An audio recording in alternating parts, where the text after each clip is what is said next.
Good start.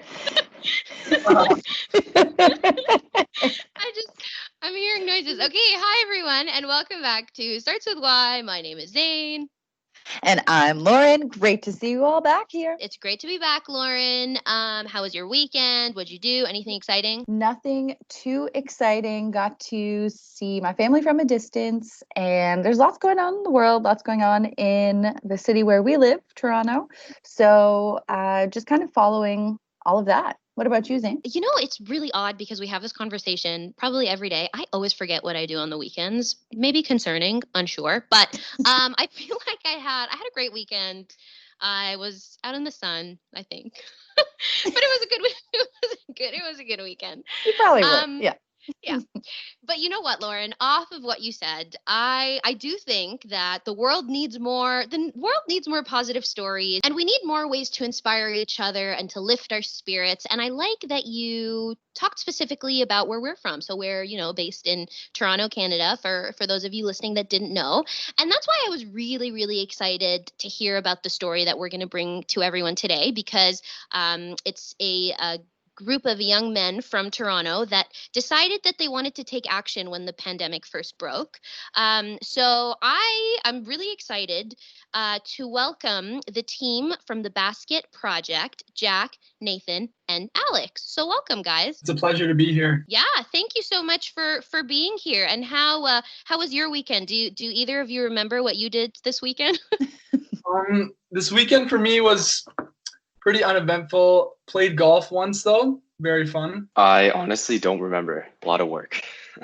All right. So I've heard a little bit about what the Basket Project is. Would love to hear what it's all about and how you guys got started. We essentially aim to deliver homeless protection kits to the homeless demographic of downtown Toronto. The general gist of what we're trying to do is prevent the spread of COVID-19 amongst the homeless demographic, and also just prevent the transmission to more individuals in our city. And just to build on that, what we do is we assemble and distribute these small white paper bags containing, as Nathan said, like sanitary and hygiene essentials, including face masks, sanitation wipes, deodorant, soap, toothbrushes, and toothpaste.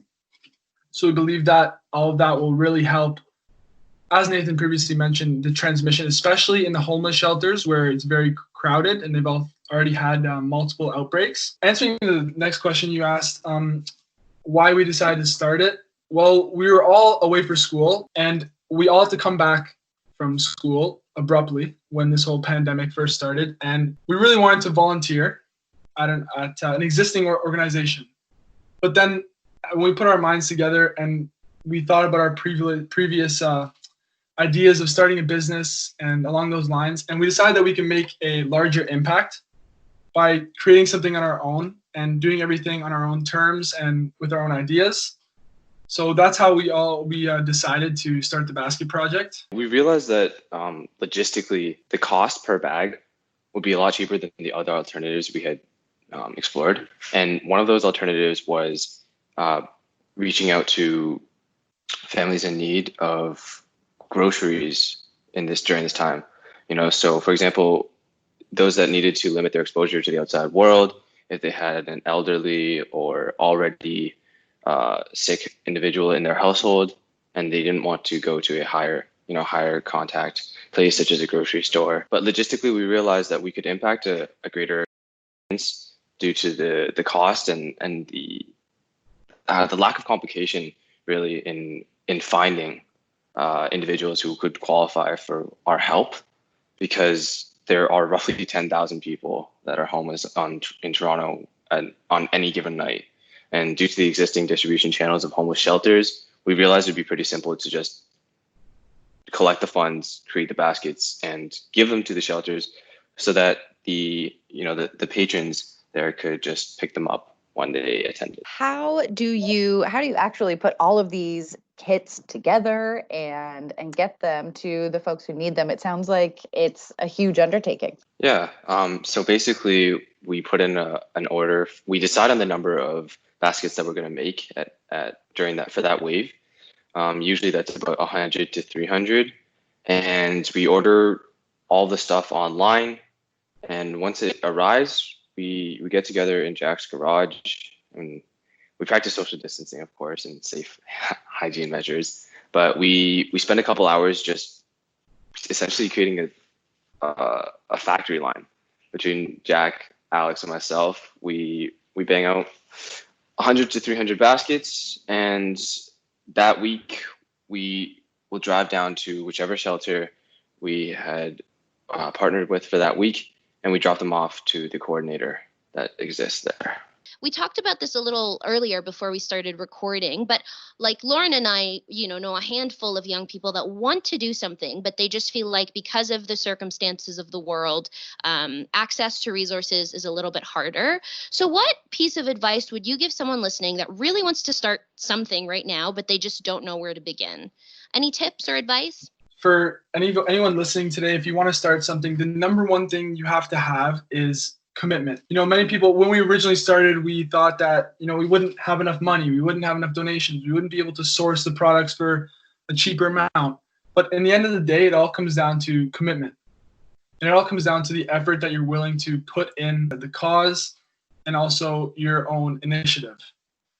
And it really shows with what you guys are doing, because just by looking at your website and looking at, your GoFundMe, you clearly have put so much heart into this project. So well done, the three of you, for doing what you're doing. This is going to sound cheesy, but I really want, especially given what's happening in the US now, I really think that doing good, it's slowly becoming cool, right? It wasn't, at least when I wasn't in high school, it wasn't. Like, you rarely met people in my high school that had their own projects the way that you guys did. So what I really like about what the three of you are doing is that you're all in university, you're well educated, you're all pretty cool, and you're promoting this idea that it is like, it's a really fun and important pastime that you can be doing. So how did your own circle of friends and your own network react when you guys, released your page and were like, hey, we're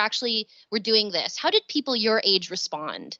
The responses we got, what I noticed at least, is that people who were studying in unrelated fields and were already socially active from high school and from the time we knew them, they gave us great responses, whether it was donations, sharing on social media, or just a simple text saying what you guys are doing is amazing.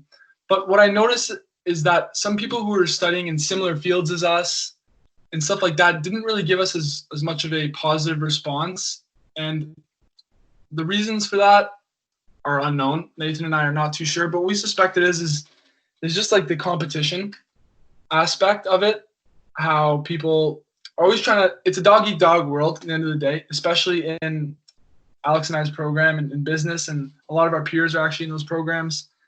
And I feel like that the reason why those responses weren't always 100% positive, or even responses at all, is purely because of the competitive nature and how it may be perceived as getting an edge on someone else and stuff like that. That's so interesting. Like you said, it really takes a lot of passion and commitment, and you really have to make sure you care a lot about the issue before you dive in. So I think that you all thought it through, and despite these challenges, you're still going strong. So I commend you guys on that. We appreciate it. I think that you're both impacting people around you more than you think. It's just unfortunate that this isn't, like, it's not a norm. But I really hope a story like yours is one that will show young people that it doesn't matter how old you are, what you've studied, like, it is something important to do.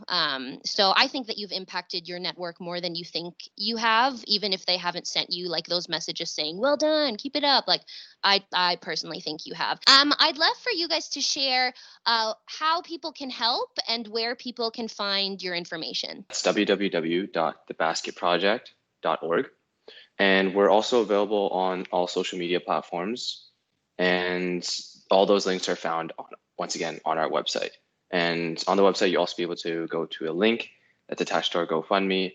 And if GoFundMe isn't your preferred method of payment, we also have a PayPal. Awesome. And so if you do If there are people listening who would like to be a part of the initiative, they can reach out to you on your Facebook, on your website. Yes, on our website, there's a contact us page.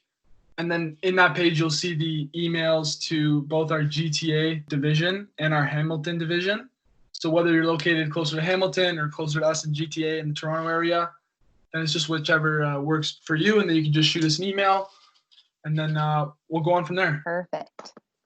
All right, guys. So we like to start the podcast off with talking about your why, and we end it off with a why word. So do you guys have a why word or a phrase that starts with the letter Y ready to share with our listeners? Our why phrase is why not? Ooh, tell us more. Going back to the very beginning when the three of us got on a call and talked about how we could volunteer together and what we could do, as a group.